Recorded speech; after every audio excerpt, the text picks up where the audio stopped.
This demo searches how to buy shares of Chevron and walks through the process for Chevron, a global oil and gas company listed on NASDAQ under the ticker CVX.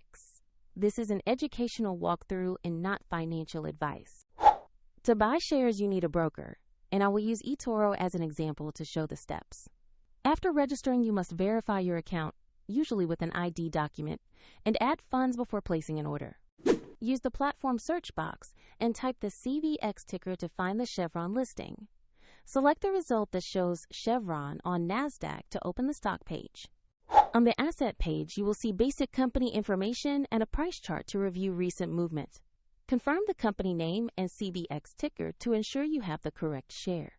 Click Invest or Trade, enter the amount you want to buy, then carefully review and confirm the order before submitting. If the market is closed, the order may be queued until it opens, and if funds are insufficient, the platform will prompt you to add money before confirming.